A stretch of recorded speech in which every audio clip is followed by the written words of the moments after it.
ಸುಮ್ಮನೆ ಎಲೆಕ್ಷನ್ಗೋಸ್ಕರ ಗ್ಯಾರಂಟಿ ಆಗಿಬಿಟ್ಟಿದೆ. ಈಗ ಉದಾಹರಣೆಗೆ ಗೃಹ ಲಕ್ಷ್ಮಿಗೆ ದುಡ್ಡು ಬರಬೇಕು ಅಂತೇಳಿದ್ರೆ ಈಗ ZPPP ಎಲೆಕ್ಷನ್ ನಡೆದ್ರೆ ಮಾತ್ರ ಹೆಣ್ಮಕ್ಳ ಅಕೌಂಟಿಗೆ ದುಡ್ಡು ಬರುತ್ತೆ. ಇಲ್ಲ ಅಂತೇಳಿದ್ರೆ ಮತ್ತೆ ಯಾವುದಾದ್ರು ಎಲೆಕ್ಷನ್ ಬಂದ್ರೆ ಮಾತ್ರ ಅವರಿಗೆ 2,000 ರೂಪಾಯಿ ಅವ್ರ ಅಕೌಂಟಿಗೆ ಬರುತ್ತೆ, ಇಲ್ಲ ಅಂದ್ರೆ ಬರಲ್ಲ. ಆದ್ದರಿಂದ ಸರ್ಕಾರ ಟೋಟಲಿ ಫೇಲ್ಯೂರ್ ಆಗಿದೆ.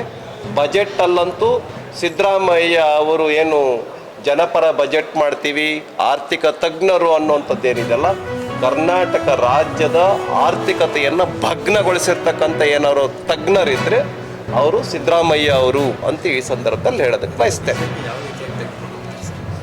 ನಾವೀಗ ಸದನದಲ್ಲಿ ದಿನನಿತ್ಯ ಹೋರಾಟ ಮಾಡ್ತಾ ಇದ್ದೀವಿ, ಚರ್ಚೆ ಮಾಡ್ತಾ ಇದ್ದೀವಿ. ನಮ್ಮ ರಾಜ್ಯದ ಆರ್ಥಿಕತೆಯನ್ನು ಸಂಪೂರ್ಣವಾಗಿ ಭಗ್ನ ಮಾಡಿರ್ತಕ್ಕಂಥ ಆರ್ಥಿಕ ತಜ್ಞ ಯಾರಪ್ಪ ಅಂತ ಹೇಳಿದ್ರೆ ಸಿದ್ದರಾಮಯ್ಯ. ಈ ಪ್ರತಿಭಟನೆ ರಾಜ್ಯಾದ್ಯಂತ ಮಾಡ್ತಾ ಇದ್ದೀವಿ. ಸದನದ ಮುಗಿದ ಮೇಲೆ ಇಡೀ ರಾಜ್ಯಾದ್ಯಂತ ನಾವು ಒಂದು ಅಭಿಯಾನವನ್ನೇ ತೆಗೆದುಕೊಳ್ತಾ ಇದ್ದೀವಿ. ಹೆಂಗೆ SC/STಗಳ ಹಣವನ್ನು 1,000 ಕೋಟಿ ರೂಪಾಯಿ, 7,000 ಕೋಟಿ ಬಿಟ್ಟು 42,000 ಕೋಟಿನಲ್ಲಿ ಹೆಂಗೆ ಬೇರೆ ಬೇರೆಯವರಿಗೆ ಹಣ ಕೊಟ್ಟಿದ್ದಾರೆ ಗ್ಯಾರಂಟಿ ಯೋಜನೆಯಲ್ಲಿ ಅಂಥೇಳಿ ದೊಡ್ಡ ಅಭಿಯಾನವನ್ನು ನಾವು ತೆಗೆದುಕೊಳ್ತೀವಿ. ನಮ್ಮ ರಾಜ್ಯದಲ್ಲಿ ಎಲ್ಲರಿಗೂ ಟ್ಯಾಕ್ಸ್ ಹೆಂಗೆ ಹೆಚ್ಚಿಗೆ ಮಾಡಿದ್ದಾರೆ, ನೀರಿಗೆ ಟ್ಯಾಕ್ಸು, ಹಾಲಿಗೆ ಟ್ಯಾಕ್ಸು, ಆಲ್ಕೋಹಾಲಿಗೆ ಟ್ಯಾಕ್ಸು, ಪೆಟ್ರೋಲ್ ಡೀಸೆಲ್ಗೆ ಟ್ಯಾಕ್ಸು.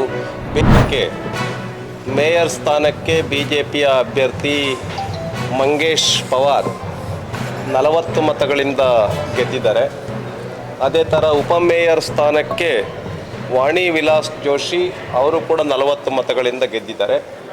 ಕಾಂಗ್ರೆಸ್ಗೆ 25 ಮತಗಳು ಬಂದಿರತಕ್ಕಂಥದ್ದಿದೆ. ಅಂದರೆ ಈಗಲೂ ರಾಜ್ಯದಲ್ಲಿ ಚುನಾವಣೆ ನಡೆದ್ರೆ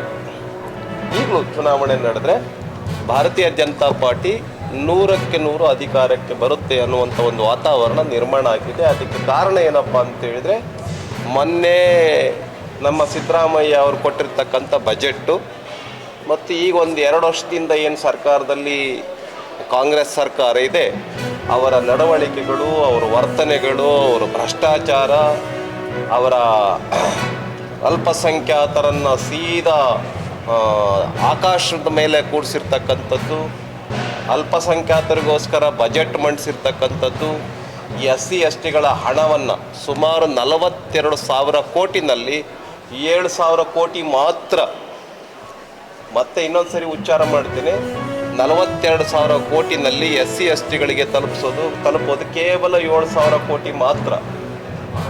ಉಳಿದಿರ್ತಕ್ಕಂಥದ್ದು ಬೇರೆ ಇಲಾಖೆಗಳಿಗೆ ಹೋಗುತ್ತೆ. SC/STಗಳಿಗೆ ಘೋರ ಅನ್ಯಾಯ ಈ ಸರ್ಕಾರದಲ್ಲಿ ಆಗ್ತಾ ಇದೆ. ಇದನ್ನು SC/STಗಳ ಬಂಧುಗಳು ಅರ್ಥ ಮಾಡ್ಕೊಳ್ಬೇಕು ಅಂತ ಈ ಸಂದರ್ಭದಲ್ಲಿ ನಾನು ಹೇಳೋದಕ್ಕೆ ಬಯಸ್ತೇನೆ.